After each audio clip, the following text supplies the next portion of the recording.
Well, hey guys, we're way off in the middle of Itawamba County, Mississippi to tell you another great Mississippi story.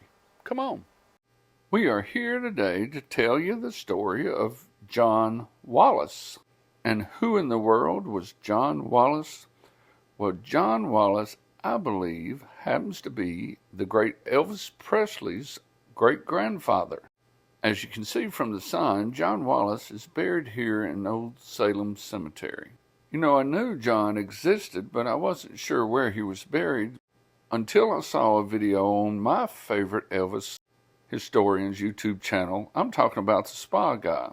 If you're into Elvis history and, well, music history, you really need to check his stuff out.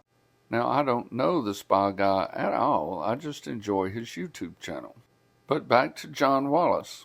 At some point, he met a girl named Rosella Presley. Now, Rosella and John never married, but I think they had around 5 kids together. You know, there are some folks that say the story I'm telling you about Mr. Wallace today is not true, but it sure is an interesting story, and I think it deserves to be told. In fact, if you look on Find a Grave, there's a lady whose last name is Presley who says that there's no real connection to the Steeles or to John Wallace, and that those stories are in fact incorrect. But what we do know for pretty much surety is the fact that Rosella had 10 children with 3 different men. We'll visit Rosella's grave in another video. Now you might say, why couldn't you see birth records and such and prove who is who?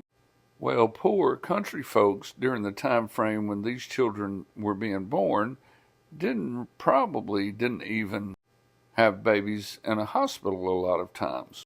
And so there may not have even been a birth certificate.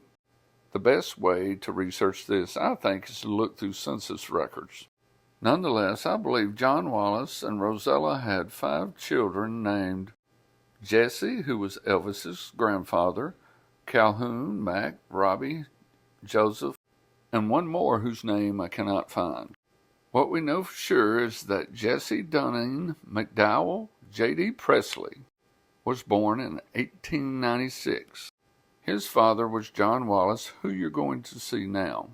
Now, Jesse, it seems, liked to drink, dress sharp, and womanize. Now, Jesse married Minnie Mae Hood Presley in 1913, and they had 5 children: Vester, Vernon Presley, Elvis's dad, Delta Mae, Gladys, and Nash. I've been unable to find Jesse and Minnie Mae's divorce records, and I'm not sure, honestly, that they would have been married formally, at least by the state. So I'm not sure they really even divorced. But nonetheless, they split up, and J.D. ended up in Kentucky, where he married a lady named Vera in 1948. They are buried beside each other in Louisville Memorial Gardens in Louisville, Kentucky. And all of that happened, and for that matter, rock and roll is what we know it to be today, because Rosella got together with a man named John Wallace and had their first child we know to be Jesse, for whom she kept the last name Presley. And if you come here, you can read that same sign we showed you right up there by the church. You can walk down the very center of this cemetery, and you can look to your right and see the grave of John Wallace. Maybe by then it'll be cleaned off a little bit, but I believe this man to be the great-grandfather of Elvis Presley. One of the greatest entertainers to ever come from the great state of Mississippi, and I believe one of the greatest entertainers to ever live. Thank you.